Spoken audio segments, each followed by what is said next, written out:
আর কিছু দুরাচাররা এই সনাতন সম্প্রীতিটাকে নষ্ট করার জন্য, সনাতনী মানুষকে বিভ্রান্ত করার জন্য, সনাতনী মানুষকে কষ্ট দেওয়ার জন্য কিছু অসুরের দল এই সম্প্রীতি, হিন্দু মুসলমানের ভালোবাসাটাকে নষ্ট করার জন্য উঠে পড়ে লেগেছে। এই চক্র থেকে আমাদের সাবধান হতে হবে। রাধে রাধে।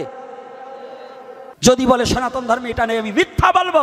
চৈতন্য চরিতামৃতে মহাপ্রভু নিজে চাঁদ কাজীকে মামা বলে সম্বোধন করেছে, করেছে কিনা? চাঁদ কাজী বললেন, তুমি আমার গ্রাম্য পরিবেশে আমার ভাইগনা নীলাম্বর চক্রবর্তী মোর চাচা। চৈতন্য চরিতামৃত খুলে দেখবেন। তাহলে যেখানে মুসলমান, হিন্দু মুসলমানে আমার মহাপ্রভু নিজে বললেন, এবং সেখানে একটা প্রীতির বন্ধন। কষ্ট পাচ্ছেন নাকি? না মিথ্যা বলছি? যারা চৈতন্য চরিতামৃত দেখেছেন, আছে কিনা? নিজে চাঁদ কাজী স্বীকার করলে নীলাম্বর চক্রবর্তী আমার হয় চাচা, গ্রাম্য পরিবেশে আমার কি হয়? চাচা। তাহলে নীলাম্বর চক্রবর্তীর মেয়েকে মা শচী নাকি? না ভুল বলছি? কথা বলে না সাধুরা, কি ভুল বলছি না সঠিক? তাহলে নীলাম্বর চক্রবর্তীর মেয়ের নাম কি? শচী দেবী। তাহলে শচীর পুত্রকে আমাদের নিমাই। তাহলে যদি নীলাম্বর চক্রবর্তী গ্রাম্য পরিবেশে যদি চাঁদ কাজীর চাচা হয়, তাহলে চাচার নাতি কি হয়? ভাগ্নে হয় না, বোনের ছেলে। তো বললেন, নিমাই তুমি তো আমার ভাগ্নে। তাহলে এখানে কত সুন্দর চৈতন্য চরিতামৃতে কত বড় সুন্দর একটা আলোচনার তত্ত্বটা কি চমৎকারভাবে আলোচিত করেছে। আর কিছু কিছু সন্ত্রাসী দল, যারা সন্ত্রাসী, তারা কি বলছে? হিন্দু মুসলমানের মধ্যে একটা সম্পর্ক নষ্ট করার জন্য একটা দাঙ্গা বাজিয়ে দেওয়ার চেষ্টা করছে। আমরা এটাকে গ্রহণ করব না। আমরা যে যেখানে আছি, আমরা এই সম্প্রীতি যাতে নষ্ট না হয়, আমরা সনাতনী জাতি, আমরা আগেও যেমন ছিলাম এই বাংলার মাটিতে, তেমন ভালোবাসার মধ্য দিয়ে আমরা থাকবো। রাধে রাধে। কি ভয় আছে নাকি? কষ্ট আছে নাকি? তাহলে এখানে কি বলা হয়েছে? আমার যত এপিসোড আছে এই বাংলার বুকে, যদি কেউ বলতে পারে যে আমি একটা জায়গায় কোনো জাতিকে হিংসার কথা বলছি, আমি আমার স্বধর্মের কথাটাকেই তুলে ধরি। আমি প্রতিটা ধর্মকে শ্রদ্ধা করি, কোন পৃথিবীর কোনো ধর্মকে আমি অশ্রদ্ধা করি না। আমার আলোচনার মধ্যে সেটা পাবেন না। তবে আমার কথাটা হচ্ছে একটাই, মনুষ্যত্ব অর্জন করতে হবে। তাহলে এই সনাতন ধর্মে কি আছে? মনুষ্যত্ব শিক্ষা দেবে আপনাকে। কি করে? শুধু লেবাচে নয়, নিরামিষ খেলেই হবে না। আজকে আমার সকালবেলা এক বাবা প্রশ্ন করছে, বুড়ো এক বাবা, নামটা জানো কি রে?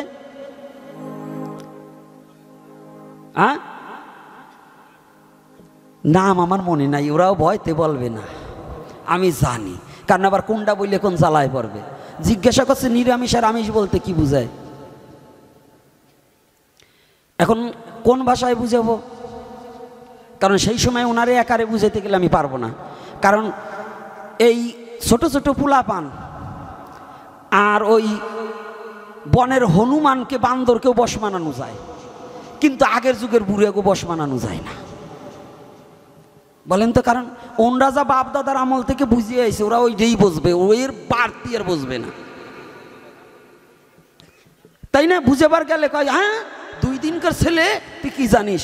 আরে বাবা, তুমি যখন গেছো এইখান থেকে ওই রাজের পর্যন্ত আইটি যাইতে হয়েছে, তাই এরকম পাকা রোড ছিল না, তোমার বাবা ওই রোড দিয়ে হাঁটে নাই, আর এখন পাকা রাস্তা, নাইসি নাইসি ভ্যানে যাও, বুড়িয়ে বসে আইটি দেখছো, কেমন ঠেকতো যদি সেই আগের দিন হইতো।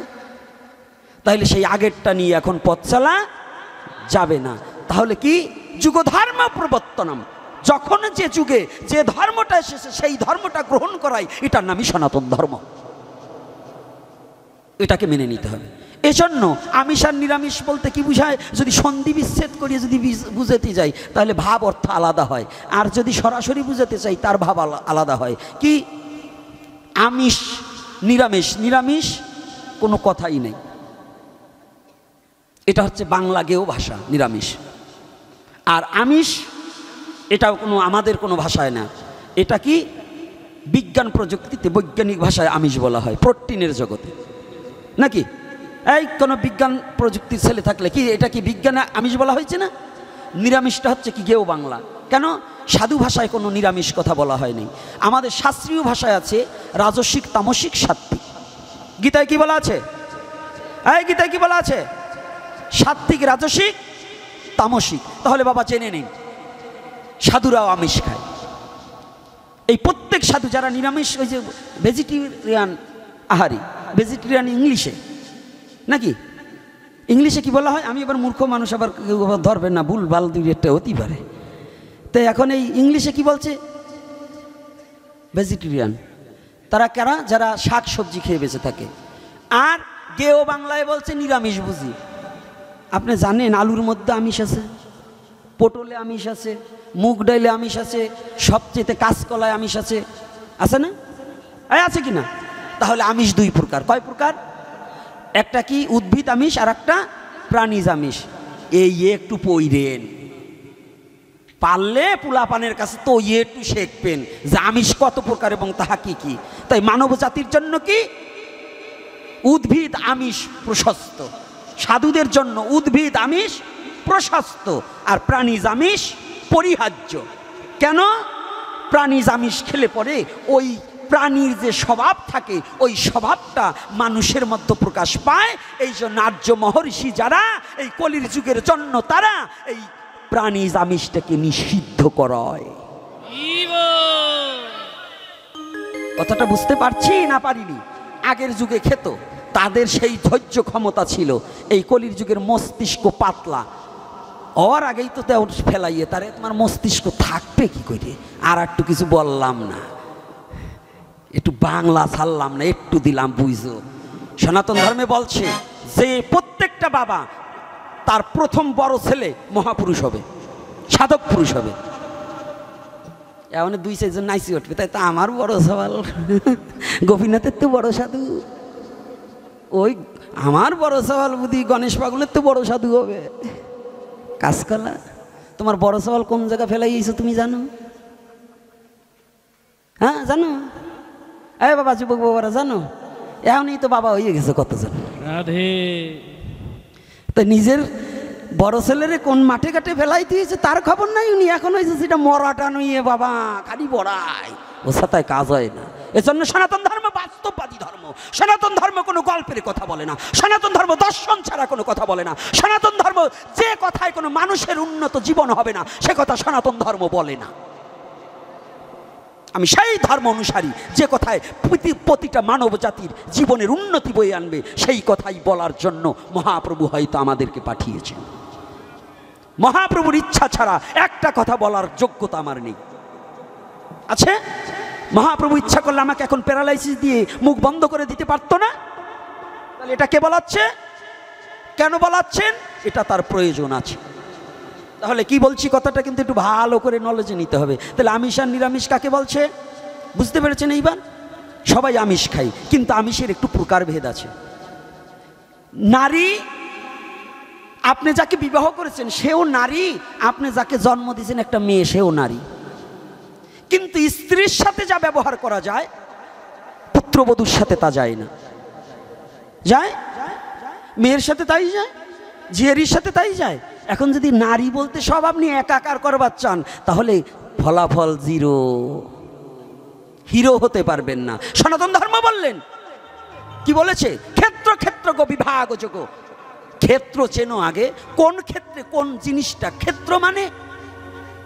ভগবান বলছে ক্ষেত্র মানে দেহ, ক্ষেত্রজ্ঞ মানে দেহ সম্বন্ধে যিনি জানে, ওইটা সম্বন্ধে বিশেষ করে যিনি জানে তার নাম হচ্ছে ক্ষেত্রজ্ঞ।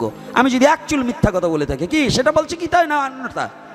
হ্যাঁ, কি শ্রীমদ্ ভগবত গীতায় বলছে কিনা? তাহলে ক্ষেত্র কি? দেহ। ক্ষেত্রজ্ঞ কি? যিনি ওটাকে বিশেষ করে জানে। শুধু জানলে হবে না, বিশেষ করে জানতে হবে। জ্ঞান যোগ, আর একটা বলছে জ্ঞান বিজ্ঞান যোগ। সনাতন ধর্ম বুঝতে হইলে আর সনাতন ধর্ম পালন করতে হইলে এত সহসা না, এগুলো ভাবতে ভাবতে নিচে নোম ঝরিয়ে যায়। আর দুদিন ধরে সনাতন ধর্ম বুঝবার চাও, এত সহজ নয়। কথাটা বুঝতে পেরেছেন? জ্ঞান যোগ, তারপরেই বললেন জ্ঞান বিজ্ঞান যোগ। আছে কিনা? তাহলে জ্ঞান বিজ্ঞান কি? শুধু প্রথম জ্ঞান, তুমি জ্ঞানে নয় বিজ্ঞানে গবেষণা। এইবার তুমি জ্ঞান আস্বাদন করেছো, এইবার গবেষণা করো। রাধে রাধে। কি মিথ্যা বলছি নাকি? তাহলে গবেষণা কাকে, তাকে কি বলে? বিজ্ঞান বলে না? যারা গবেষণা করে তাকে কি বলে? তাহলে বিজ্ঞান বলে। তাহলে এইবার বলছে জ্ঞান এবং বিজ্ঞান, তোমার জ্ঞানের দ্বারা তুমি জেনেছো এটা কি, এইবার এইটার ফলাফল কি, এইটার শক্তি কি, এইটার তত্ত্ব কি, এইটার ক্রিয়া শক্তি কি, এইটাকে অবগত হতে হলে তোমার এটার উপর কি করতে হবে? গবেষণা করতে হবে। এই গবেষণার নামই বিজ্ঞান। রাধে রাধে। পৃথিবীতে বিজ্ঞান যখন সৃষ্টি হয়নি, বিজ্ঞান কোনো কিছু যখন আবিষ্কার করতে পারেনি, তার আগেই আমার শ্রীমদ্ ভগবদ গীতা বিশ্বজগতে এই আলো বিশ্বজগতে ছড়িয়ে দিলেন। দিয়েছি কিনা? কষ্ট হচ্ছে না তো? কি আর 10 মিনিট আলোচনা করব না করব না? আশপাশ সময় রজনীগন্ধা দেয়, আর দেয় মরার উপরে, তাই আমারে কোনটার উপরে দিয়েছে তা বলতে পারি। জয় শ্রী রাধে রাধে। তাহলে ভালো করে জানবেন না, শুধু রজনীগন্ধা দেয় না, গোলাপ দেশে, ভালোবাসার গোলাপ, ওরা ভালোবাসেই দেশে, ভয় নাই। তো এইবার দেখুন সনাতন ধর্মের মাঝে মাঝে একটু রস সৃষ্টি করতে, এর মুখ দেখি শুকিয়ে গেছে, একটু না আসলে ভালো লাগে, পেশার মতো মুখ করিয়ে থাকলে ভালো লাগে না। এই জন্য মাঝে হাসতেও হবে, কাঁদতেও হবে, নাচতেও হবে, গাইতেও হবে, এটার নামই সনাতন ধর্ম। তো এইবার ভালো কথা, যেখানে আমি দাঁড় করিয়েছি কথাটা একটু ভালো করে জানতে হবে। কথাটা কোথায় ছিল?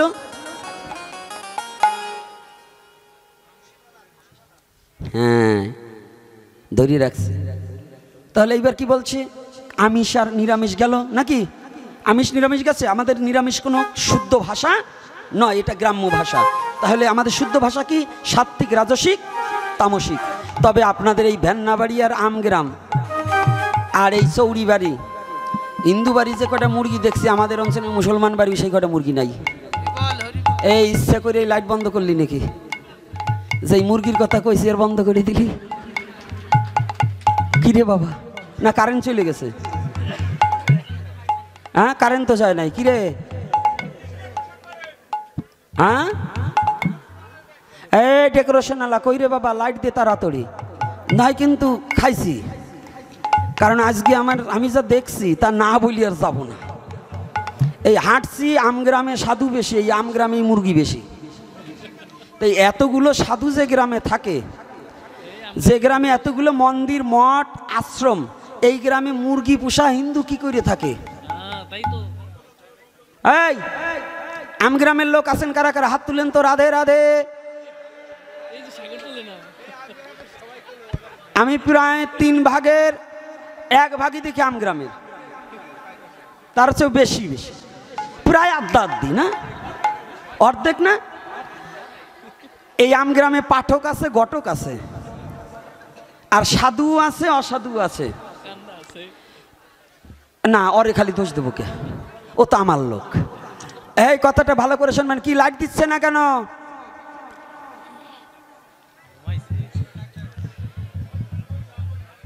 লাইনে লোককে কি হচ্ছে?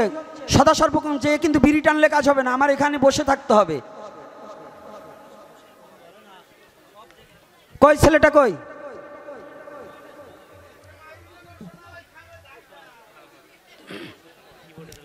হ্যাঁ, এই উৎপলকে ব্যস্ত করে আমার লাইটের ব্যবস্থা করা হোক। আসলে যদি মুখ না দেখা হয় কথা বলা যায় না। আপনারা বসুন, আপনারা উঠবেন না। জয়নিতাই লারা লেগে হয়তো লাইনটা লাঞ্ছিত হয়েছে। ভালো করে শুনবেন। আমার এই মালার কথাও বলবো, আরো জ্বালা আছে সেটাও বলবো, কিন্তু আগে যে দুঃখটা, এই আপনারা শুনতে পাচ্ছেন তো? লাইট যদি তাড়াতাড়ি লাইনম্যান না দেয় তাহলে কিন্তু 2000 টাকা কাটা, তারে বুঝবানি। আচ্ছা রাখেন, আমার কথাটা একটু ভালো করে শুনেন। আমগ্রামের এতগুলো বাবারা মায়েরা আছেন, আপনাদের আমগ্রামে যত হিন্দু, এই 2-4 গ্রামে এত নেই। তবে এই আমগ্রামের হিন্দু বাড়িতে কেন মুরগি আমি চাই, যে গ্রামে এত গোসাই এবং গুরু? রাগ করছেন নাকি? হ্যাঁ, এই কষ্ট হচ্ছে আপনাদের? সত্য কথা বলতে আমার বাবারও ভয় পাই না। তাহলে আপনি যদি এইখানে আমার মুসলমান বাবারা আসছে কয়েকজন, আমি দেখছি আমার কয়েকজন মুসলমান বাবাও আসছে। তা আমার কথা, কোনো মুসলমান বাবাকে 10 লক্ষ টাকা দিয়ে তার বাড়িতে একটা শুয়োর পালাতে পারবেন? তারা তার ধর্মটাকে কত চমৎকার ভালোবাসে, কত সুন্দর ভালোবাসে। যে 10 লক্ষ টাকা দেবেন আপনি, তারপরেও তার বাড়িতে 3 দিন একটা শুয়োর বেঁধে রাখতে পারবেন না। আর এই হিন্দু জাতি কত বড় নিকৃষ্ট হয়েছেন জানেন? এই যাবন জাতি যারা বড় বড় লিকছার মেরে ঘুরে বেড়াও, গলায় তুলসীর মালা লইয়ে ঘুরে বেড়াও, তোমার বাড়ি যদি মুরগি থাকে তোমার বাড়ির জল গোবিন্দ সেবায় দেওয়া উচিত না, কোনো সাধুগুরু বৈষ্ণবের সেবা করা উচিত না।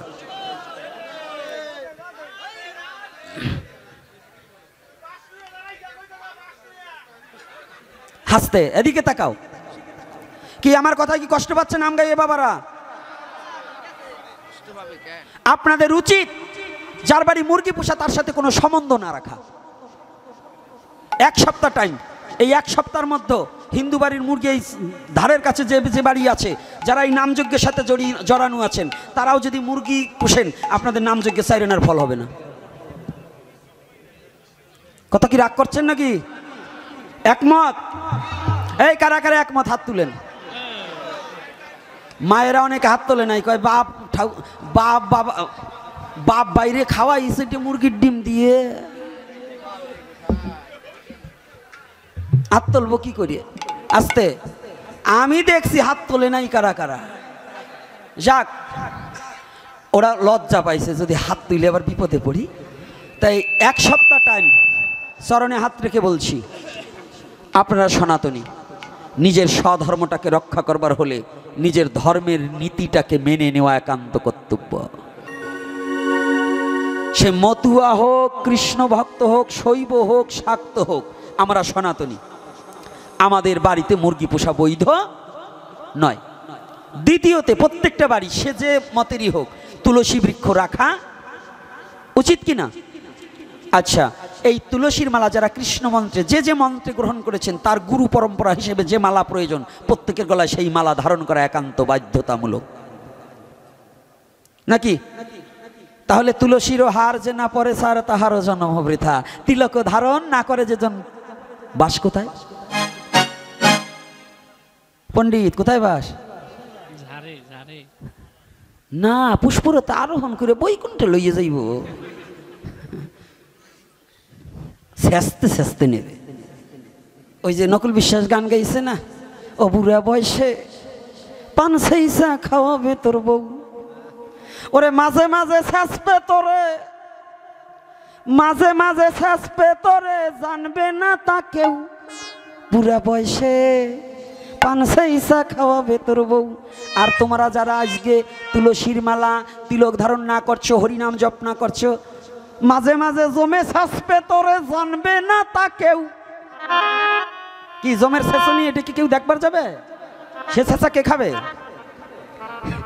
আমার শেষা খাবে কে? আমি নিজে খাবো না? তা জমের শেষা যদি এড়াইতে চাও গলায় তুলসীর মালা লও, বদনে হরে কৃষ্ণ হরি বলে ধুলায় গড়াগড়ি দাও। যদি এই জমের শেষা এড়াবার চাও, একটু বাংলা বলছি তাই কষ্ট লাগছে, হ্যাঁ একটু কষ্ট লাগছে নাকি? বলবো না? এই আমার মোবাইলটা দেশ নাই, কয়টা বাজে আমি কিন্তু জানতে পারি নাই, তালে তালে কিন্তু 3টে বাজাই দিবানে। তাই হ্যাঁ, বেটাইমে গাড়িতে যাইতে সমস্যা, টাইম দেখবো না। আমার মুখের কথা না, আমার গৌরের কথা ভালো লাগে, এটা বলতে হবে। আমার কথা বলা যাবে না, আমার গৌরের কথা। আমি কে? আমি কিচ্ছু নয়। কে কাকস্য পরিবেদন, এই বিশ্বজগতে কেউ কারণ আমিও কিছু নয়। এ বাবা, দক্ষিণে চাই না উঠে আটা দিস না, কেবল 10টা বাজে। দক্ষিণের কথা বললে আবার উঠে আটা দেয়। এটা হলো আমাকে নমশূদ্র পাড়ার কাজ। ভালো করে শুনবে, কিন্তু যখনই দক্ষিণের কথা বলবে উনি উঠে আটা দেবে। আরে বাবা, টাকা না থাকে না দিবি, তবু বসে থাক, একটু তুই নিয়ে যা। আর যদি তোকে ভাড়ার টাকার অভাব হয় আমার কাছে চাইয়ে নিস, আমি 2-4 টাকা দিবার পারবো, ভয় নেই। এইবার শুনুন,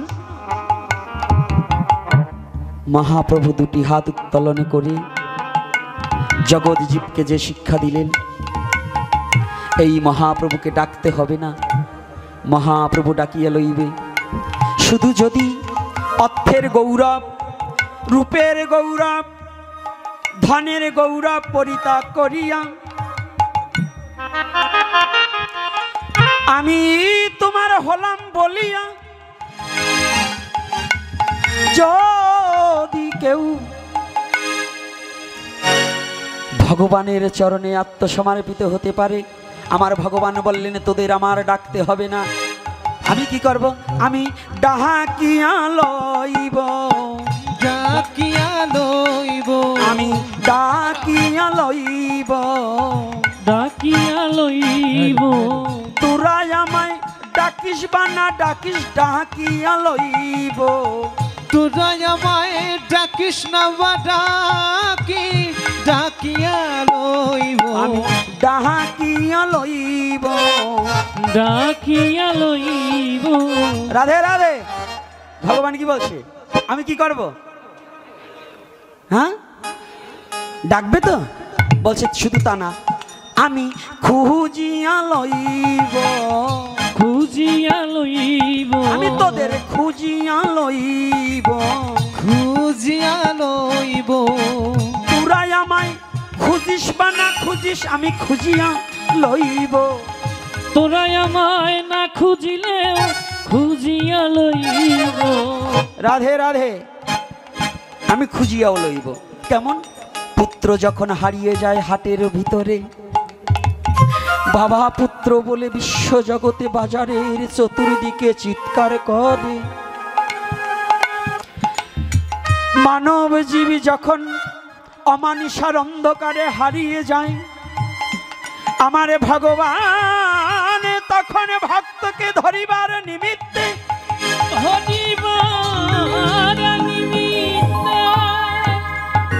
ভগবান ভক্তকে খুঁজিয়া লয়, খুঁজিয়া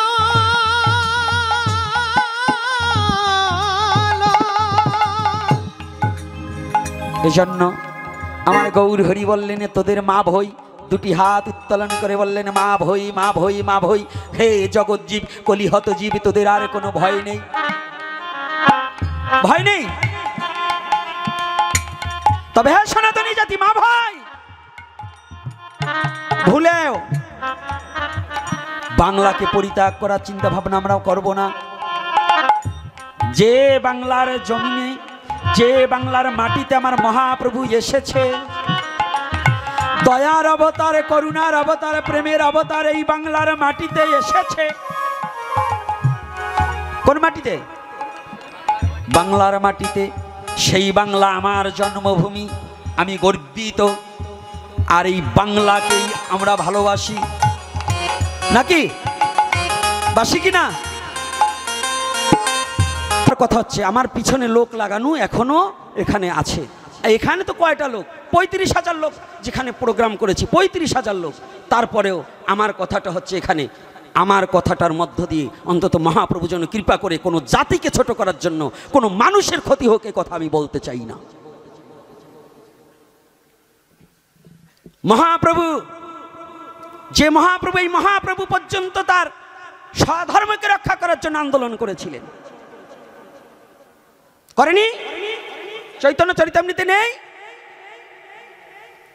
আপনি জানেন কুরুক্ষেত্রের রণাঙ্গনে যুদ্ধটা হয়েছিল মাতৃভূমিকে রক্ষা করার জন্য। এই কোন ভূমিকে? কি বুঝাতে চান আমাকে? কিছু না বুঝলেও এটুক বুঝি, কম পড়লে বুঝি। বোকা বটে কিন্তু এত বোকা নই, বোকা বটে কিন্তু এত বোকা নই। লেখতে না জানলে কেউ মুছার জম আছে। তো যাক, চরণে হাত রেখে বলছি কি কষ্ট পাবেন না। রাধে রাধে। কারণ আমার কথাটা হচ্ছে ওখানে নয়, যখন কথাটা রানিং চলবে আপনি আমাকে বলবেন, এরপরে আপনি 10টা কথা বলবেন, আমার মাথা ঠান্ডা থাকবে। কিন্তু যখন কথা বলবো সব কথা মুখস্থ এবং কণ্ঠস্থ নিয়ে বসা যায় না, আপনাকে বুঝাতে পারবো না। আজকে দেখুন কুচক্র মহলকারীর যে চিন্তাটায় আজকে আমাদের একজন লয়ারকে হারাতে হয়েছে চট্টগ্রামে, সেইটা দায়ভার কাদের উপর চাপিয়ে দিয়েছে এটা আপনি বুঝবেন না। আজকে কারা কি করে গেল, দায়ভারটা আমাদের উপর চেপে গেল। কিন্তু সনাতনী জাতি কোনো সহিংসতা চায় না। কিন্তু এই সাম্প্রদায়িক দ্বন্দ্ব বাঁধাবার জন্য আজকে একজন লয়ার আমাদের মাঝ থেকে চলে গেল। কত অল্প বয়স জানেন? আপনাদেরকে কি বুঝাবো? অল্প বয়স একটা বাচ্চা, আলিফ, একটু বাচ্চা, ছোট বাচ্চা, জানেন এই কুচক্রমহলকারীর কারণে আজকে ওই ছেলেটাকে যে হত্যা করেছে, যারাই করেছে, আজকে ওই বাচ্চাটা নিঃস্ব হয়ে গেল। বাবা বলে ডাকবে এই জায়গাটা তার রইল না। কিন্তু জানেন এই ক্ষোভে, এই মিথ্যা প্রচারণার কারণে আমাদের একটা অ্যাডভোকেট আজও মৃত্যুর সাথে পাঞ্জা লড়ছে। জানেন আপনাকে কি বলবো, আপনি এটা বাবা বুঝবেন না, মনে কত যন্ত্রণা। আইসিতে ভর্তি কেন? আমার বাংলার এই সন্তানগুলো হিন্দু আর মুসলমান নয়, এরা তো আমার জাত, আমার বাঙালি জাতি।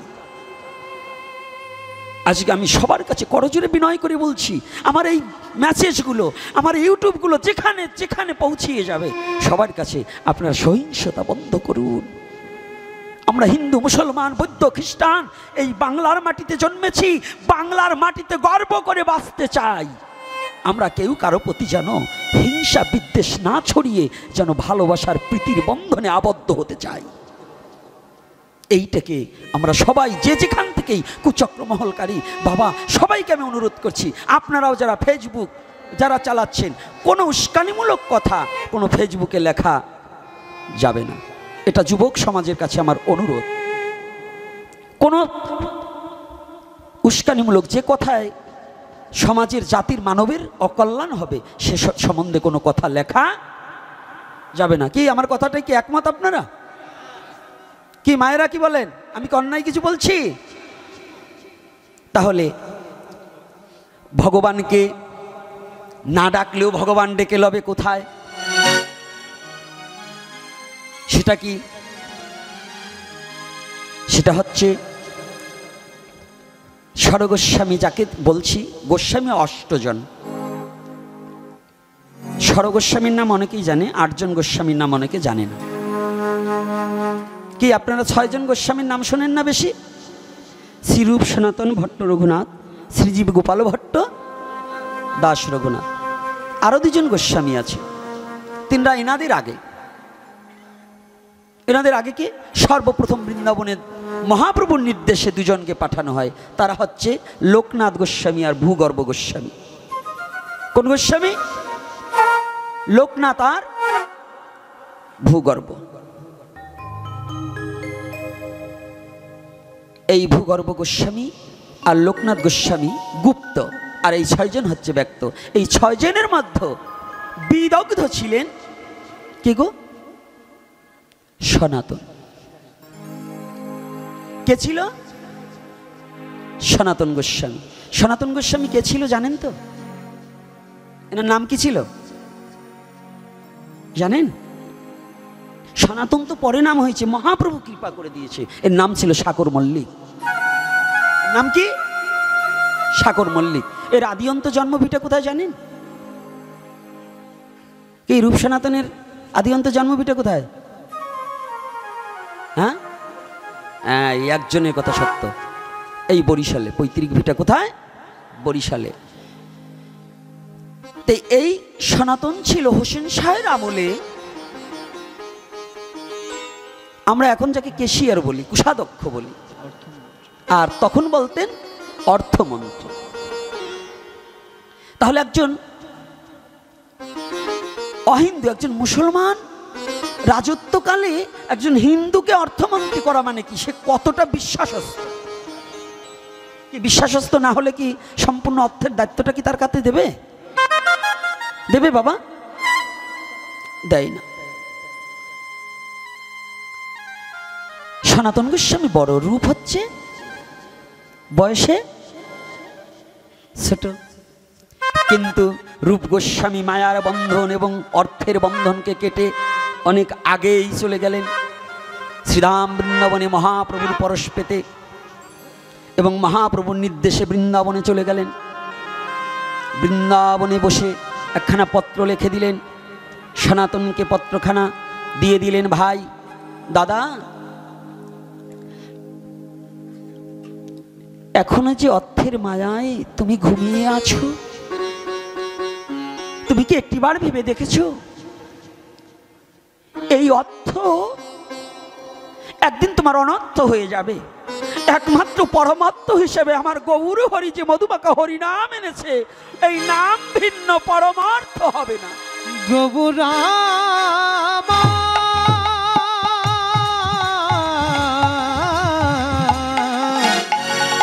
গৌরামা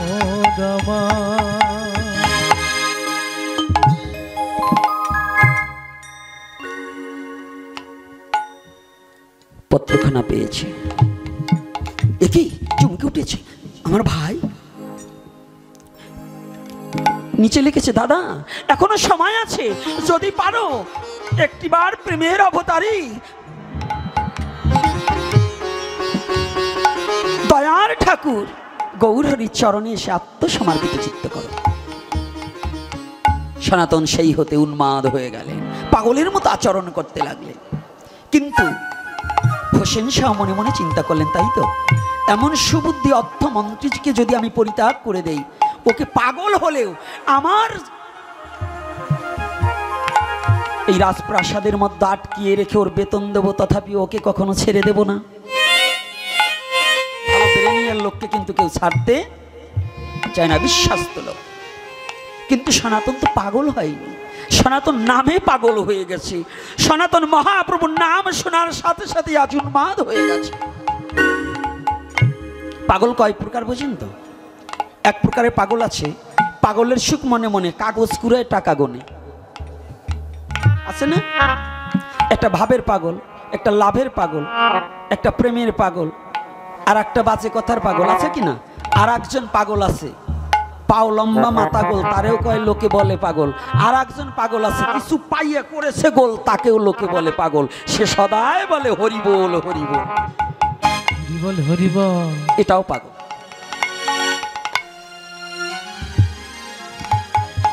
যে কোনো ক্যাপাসিটি করে অত বিস্তারিত লীলাটাকে দীর্ঘায়ী করতে গেলে আরো 4 ঘন্টা সময় লেগে যাবে। এত বিস্তারিত আলোচনা করব না।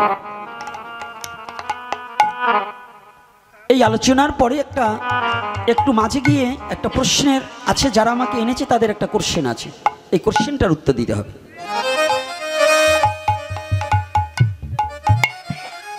সনাতন গোস্বামী যখন পাতরা পর্বত পার হয়ে এদিকে মহাপ্রভু বসে আছে চন্দ্রশেখরের ঘরে, কোন দিন আমার সনাতন আসবে, সনাতনকে আমি কৃপা করব। কেউ পেতে চায় আর কেউ দিতে চায়। রাধে রাধে।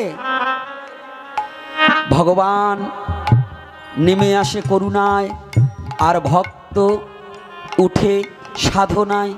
সাধনার আর করুণা যখন একাকার হয়ে যায়, সাধনার করুণা, এই দেহের মধ্যেও সাধনার করুণা, কুলকুণ্ডলিনী শক্তি, এটা কি কর্ম করলে করুণা হয়?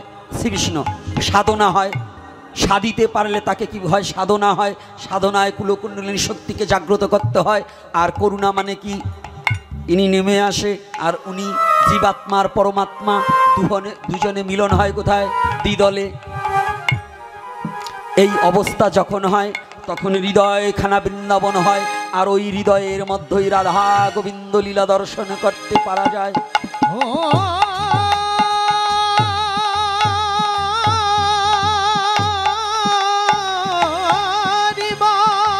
সবাই জানে না, সবাই বোঝে না।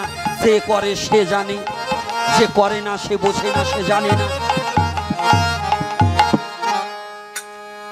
এইবার যখন গৌরহরি বসে আছে, কতদিনে আমার সনাতন আসবে গো?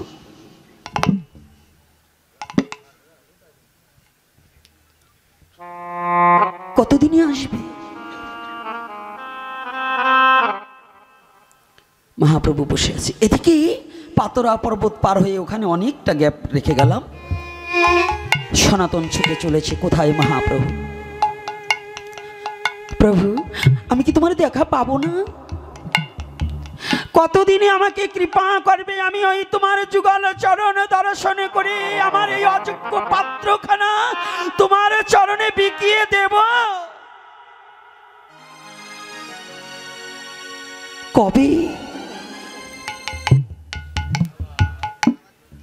এমন দিন কবে হবে গো?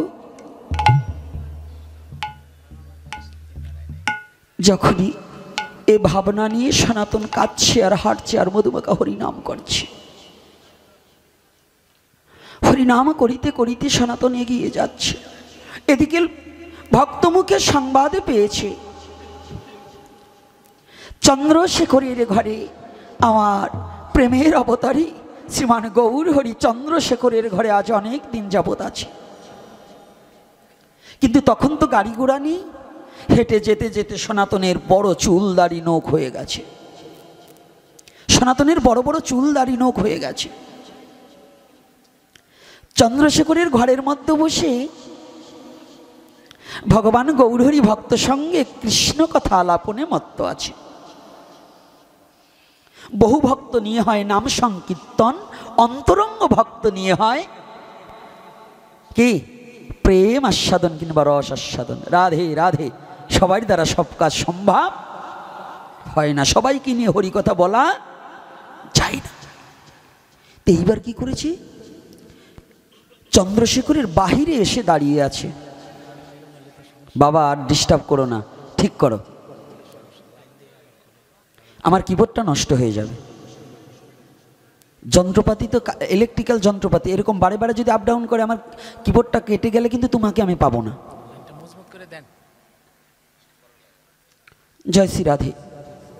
কথাটা একটু থাকতে হবে। চন্দ্রশেখরের ঘরের মধ্যে মহাপ্রভু হরি কথায় মগ্ন, কিন্তু কি করেছে জানি,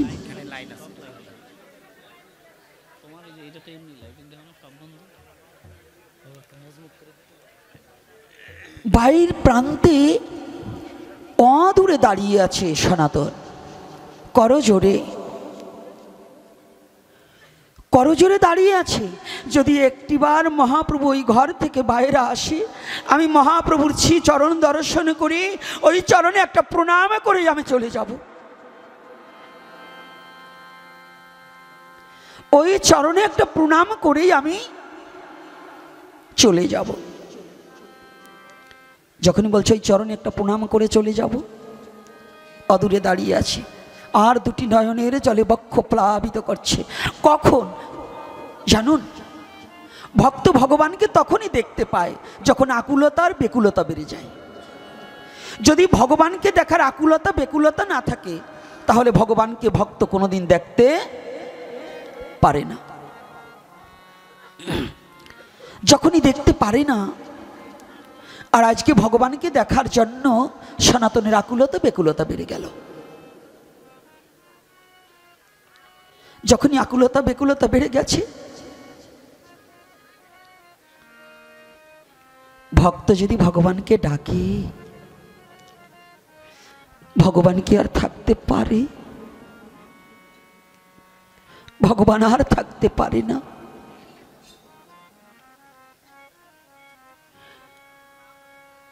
বৎস যদি গাভীকে হাম্বা রবে ডাকে, গাভী যত দূরে থাকুক না কেন, গাভী যেমন ছুটে বৎসের কাছে এসে অভয় বাণী দান করে, ভক্ত যদি ভগবানকে নির্বিকারে প্রাণে খুলে ভগবানকে যদি কেউ ডাকিতে পারে, ভগবান আর থাকিতে পারে না।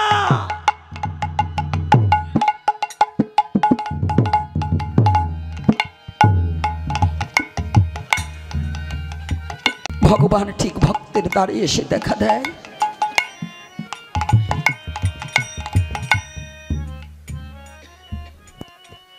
তদ্রূপ আজ অদূরে দাঁড়িয়ে সনাতন কাঁদছে। ঘরের ভিতর থেকে মহাপ্রভু চন্দ্রশেখরকে ডাকছে, চন্দ্রশেখর বাবা, তুমি একটা কাজ করো, আজ তোমার পরম ভাগ্য, তোমার ঘরের দরজায় দেখো একজন বৈষ্ণব এসেছে। আমরা তো বৈষ্ণব শুধু মালা তিলক এবং বেশে চিনি, কিন্তু আজকে দেখুন মহাপ্রভু কি বলছে, চন্দ্রশেখর কি বলছে, তোমার ঘরের দরজায় একজন বৈষ্ণব এসেছে। কিরে বাবা, কারেন্ট কি হয়েছে? একটু ব্যস্ত করো বাবা, একটু ব্যস্ত করো। এইবার চন্দ্রশেখর দাঁড়িয়েছে মহাপ্রভুর ঠাই। প্রভু বলছে তোমার দ্বারে একজন বৈষ্ণব এসে, তাকে বুলাহো। এই যে বুলাও কথাটা কিন্তু উড়িয়া ভাষা। বুলাও কথাটা কি? উড়িয়া ভাষা। বুলাও কথাটা কিন্তু এবং ফার্সিতেও ব্যবহার করে অনেক সময়, কিন্তু বুলাও কথাটা হিন্দুর নয়, এটা নয়, শাস্ত্রে উল্লেখিত আছে বুলাহ। তাহলে বুলাও মানে ডাকো। চন্দ্রশেখর দৌড়িয়ে গিয়েছে ঘরের দরজার কাছে, গিয়ে দেখে একজন দরবেশ দাঁড়িয়ে আছে, মুখে কোনো কথা নেই, চোখের জল অবিরল ঝরছে। সনাতনের ইচ্ছা আমার প্রভুর বদনখান আমি কখন একটু দর্শন করব, দর্শন করিতেই হবে।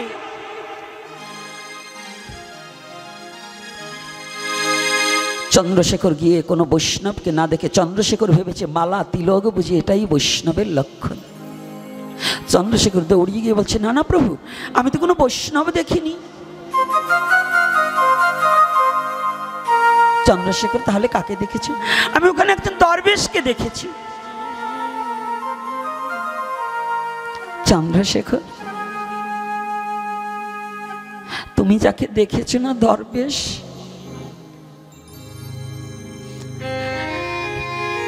তুমি যাকে পাগল মনে করেছো, এ যে পাগল নয়, এ যে মধুমাখা হরি নামের পাগল হয়ে ছুটে এসেছে তোমার দ্বারে, এ যে সাধারণ কোনো মানুষ নয়।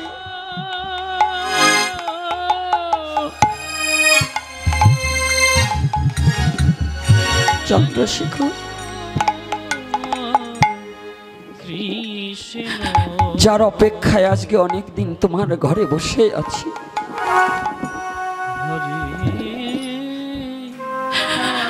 যার অপেক্ষায়, যাকে আমি দেখার জন্য বসে আছি, একটি কথা ভাবুন, যার চরণ দর্শনের জন্য যুগী পায় না যোগ সাধনে, ব্রহ্মা পায় না ব্রহ্ম জ্ঞানী, সেই গৌর হরি তার পরম প্রিয় ভক্তের জন্য বসে আছে দেখার জন্য।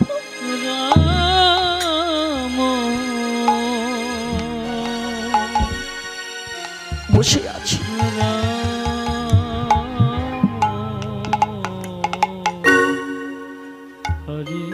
যখনই বসে আছি, চন্দ্রশেখর উনাকেই ডাকো। চন্দ্রশেখর বলছে, ভক্ত মহাপ্রভু আপনাকে ডাকছে।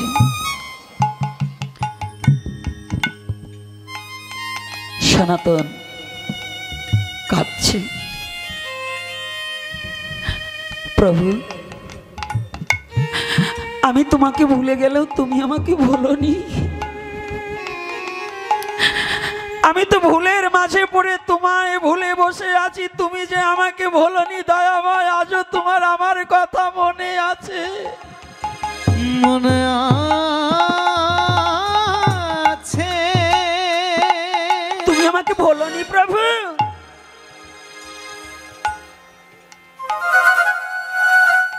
হঠাৎ করে সনাতন দেখতে পায় চন্দ্রশেখরের আঙিনায় যেন এত মানুষ হেঁটেছে, তার চেয়ে আলাদা একটা পদচিহ্ন পড়ে আছে। সে পদচিহ্নটা কি?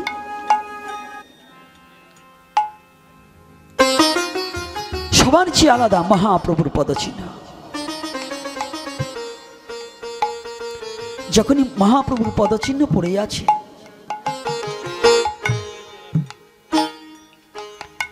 মহাপ্রভুর পদচিহ্ন যখনই পড়ে আছে চন্দ্রশেখরের আঙিনায়, সনাতন ভাবলেন আর তো জীবনে আমার এই সৌভাগ্য নাও হতে পারে। ওই মহাপ্রভুর পদচিহ্ন দেখে ওই পদধূলি সনাতনের সর্ব অঙ্গে লেপন করছে। যখনই লেপন করেছে, হঠাৎ করে লেপন করার সাথে সাথে মহাপ্রভু ঘর থেকে বেরিয়ে এসেছে। সনাতন এসো বাবা, আমার কাছে এসো।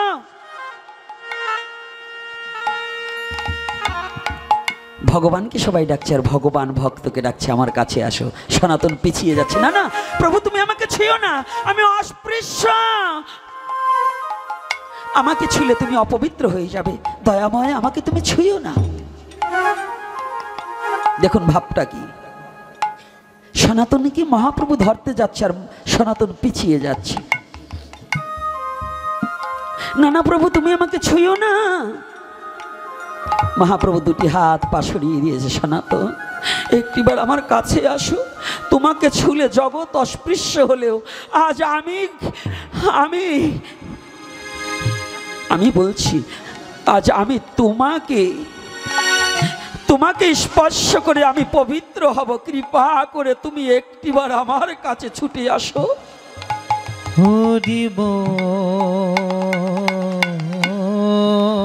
আজ আমি তোমাকে স্পর্শ করে আমি পবিত্র হব।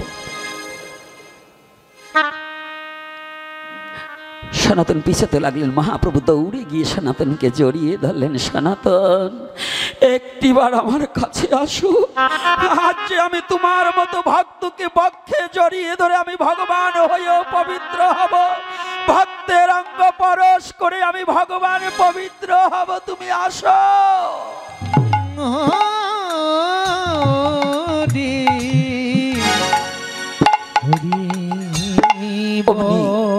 সনাতনকে দৌড়ে গিয়ে ভগবান গৌর হরি জড়িয়ে ধরলেন।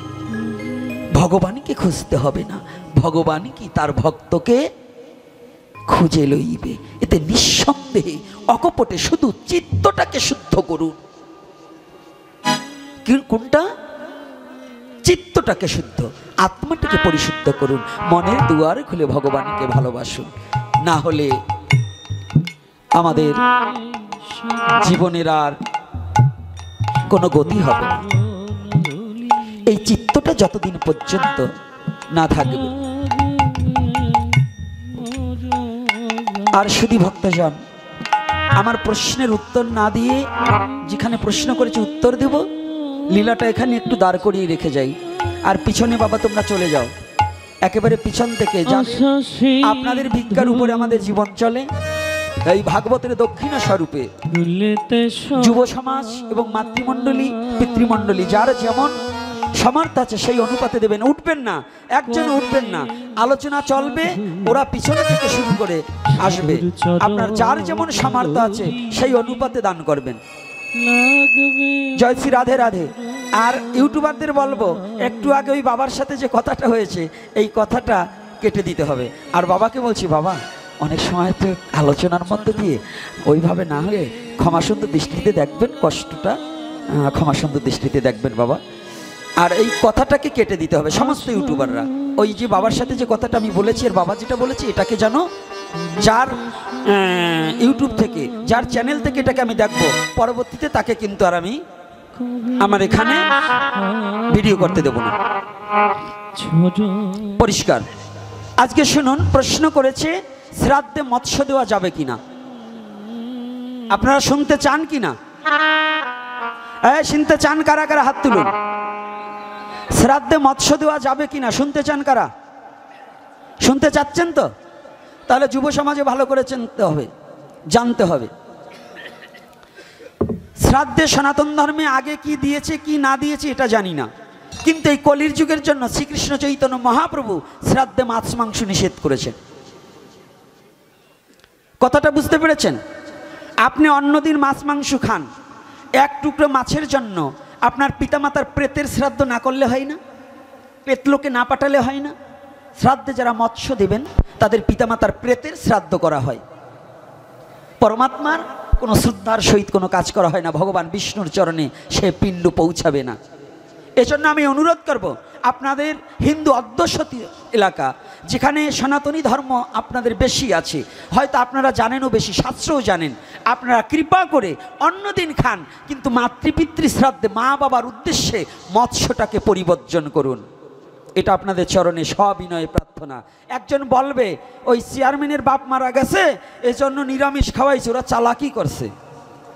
আরে রাস্তা দিয়ে হাঁটা দিলে, রাত্রে হাঁটা দিলে কুকুরে অনেক ডাকে, কিন্তু সেজন্য কি পথ চলা বন্ধ করে? হ্যাঁ, যারা ভালো কাজকে পণ্ড করার জন্য দু একটা বদনাম বলবে, ওরা ওই কুকুরের ন্যায়, ওদের কথায় ভালো কাজকে বন্ধ করা যাবে না।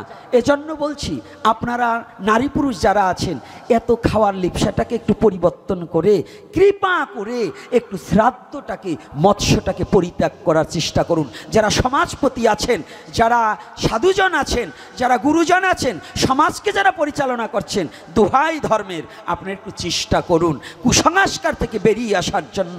আমরা সেদিন অন্তত একটু হরিনাম সংকীর্তন করে, একটু গীতা ভাগবত পাঠ করে, একজন মহাত্মা দিয়ে একটু ভোগ লাগিয়ে একটু প্রসাদ পাওয়ার ব্যবস্থা করি।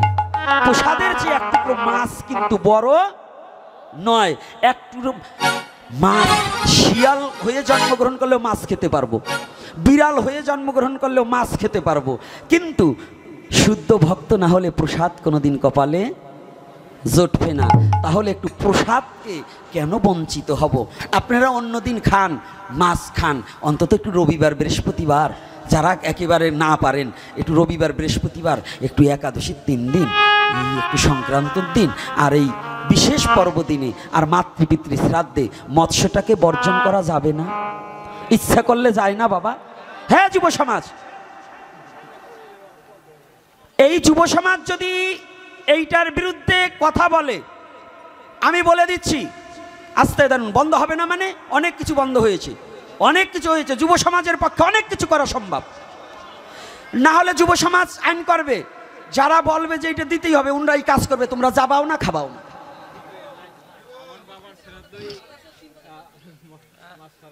হ্যাঁ এইটাই করবে, কথাটা বোঝা গেছে? যুব সমাজ বলবে আমরা ন্যায়ের পক্ষে। এই এখানে যে ছেলেরা আসছে এত টাকা ভাড়া দিয়ে অনেক দূরের থেকে, মাদারীপুরের থেকে আসছে, ওই গোপালগঞ্জের তো আসছে, বরিশালের তো আসছে, এখানে কয়েকটা ছেলে আসছে, আমি জানি, আমার সাথে কথা করে বলে এসেছে। এরা ইচ্ছা করলে আজকে যে কয়েক টাকার তেল ফুরিয়ে এখানে আসছে, ওদের ওরা ভালো খেতে পারতো না? পারতো কি না? তাহলে এত কষ্ট করে ওরা ছুটে এসেছে কেন? ওদের জীবনের আত্মজিজ্ঞাসা যে ওখানে গেলে পরে দুটো ভালো কথা পাবো, তাহলে ওদের ইচ্ছা শক্তি আছে, ওরা ছুটে এসেছে। এজন্য ভালো খাওয়ার লালসা এখনকার বর্তমানে যুব সমাজ করে না। কিন্তু আমাদের মধ্যে কিছু লোভী লোক আছে, সারা জীবন পরের বাড়ি খাইয়ে আসছে, এই খাওয়াটারে বলতে চায় না। এই খাওয়াটারে ভুলে সত্যকে প্রতিষ্ঠা করার চেষ্টা করুন, ধর্মকে প্রতিষ্ঠা করার চেষ্টা করুন, অধর্মটাকে ছেড়ে দেওয়ার চেষ্টা করুন। একটু খাওয়ার জন্য আমরা কেন সাধুগুরু বৈষ্ণবের চরণধুলি থেকে বঞ্চিত হব? হ্যাঁ, লালন সাইজি বললেন কবে সাধুর চরণধুলি লাগবে? আমি বসে আছি আশা সিন্ধু কুলেতে সদায়। তাহলে এই যে কথাটা, তাহলে এই ভাবনাটা নিয়ে আমরা কেন এগিয়ে যাচ্ছি না? আর ওই যে কোশ্চেনটা বৃদ্ধ বাবা দিয়েছিল ওটা, ও আচ্ছা আচ্ছা, যা বাবাকে আমি না বুঝে একটা কথা বলছি, বোধহয় বাবা কষ্ট পাবেন না। রাধে রাধে, অপরাধ ক্ষমা সুন্দর দৃষ্টিতে দেখবেন। হয়তো আমি ভাবছি প্রশ্ন, এই জন্য বলছিলাম। তাহলে যেটা হোক আমাকে বাঁচিয়েছে ওটা দিয়েই। তো এইবার আমার পাগল একটা পকেটে করেই নিয়ে আসছে। তবে আপনাদের কাছে অনুরোধ করব, আপনারা যারাই আছেন চোখ কান খোলা রেখে চলবেন এবং নিজেরা নিজের ধর্মকে ভালোবাসতে শিখুন, অন্য ধর্মকে শ্রদ্ধা করতে জানুন। আর আজকে আপনি সরল হৃদয়ে যদি ভগবানকে ডাকেন, ভগবানকে ডাকতেও হবে না, আপনি কর্ম করে যান, ভগবান আপনাকে ডেকে নেবে কি না? ভগবান ডেকে নেবে কি না? বিশ্বাস আছে কি না? তাহলে এরপরে যদি দেখা হয় তাহলে বেশি বেশি আলোচনা করব। প্রসাদের ব্যবস্থা কি আছে? প্রসাদের ব্যবস্থা আছে, প্রসাদ না পেয়ে কেউ যাবে না। আর এই যে আমাদের বাইরে একটা প্রজেক্টর লাগিয়েছে, যদি ওই প্রজেক্টরের কাছেরও কোনো বাবারা যদি কোনো ভগবানের সেবায় কিছু দেওয়ার ইচ্ছা থাকে ওখান থেকে তুলে এই আমাদের বাবাদের হাতে ধরিয়ে দিলেই হবে, আমরা পাবো। আর আপনারাও একটু, যত যুব সমাজ আছে যুবকদের প্রতি আমি আহ্বান করছি এবং বৃদ্ধ বাবাদের প্রতি আহ্বান করছি, আপনারা সকলে স্ব ধর্মের প্রতি অনুগত স্বীকার করিয়া নিজের ধর্মটাকে বলবৎ রাখার জন্য নিজের ধর্মে যোগদান করার জন্য চেষ্টা করবেন। রাধে রাধে। আর স্বধর্মের বিধিবিধান মেনে চলার চেষ্টা থাকবে। আর আজকে মহাপ্রভু এখন কোনো প্রশ্নের উত্তর হবে না, লিখিত ছাড়া, লিখিত ছাড়া কোনো প্রশ্ন আমি গ্রহণ করি না। আর আজকে একটু তুমি একটা গান গাবা। আজকে ভগবান গৌর হরি আর আমার সনাতন গোস্বামী মিলন হলো, আজকের মতে এখানেই হরিকথা বিশ্রাম রহিল। আগামী দিন সুপ্রভাত হইতে ভুবন মঙ্গলব্যাপী হরিনাম হতে যাচ্ছে। আপনারা সকলে সে নাম আস্বাদন করবেন, মানব জীবন ধন্য করবেন। আর আমার কথায় যদি কোনো মা বাবা কষ্ট পেয়ে থাকেন, নিজ সন্তান রূপে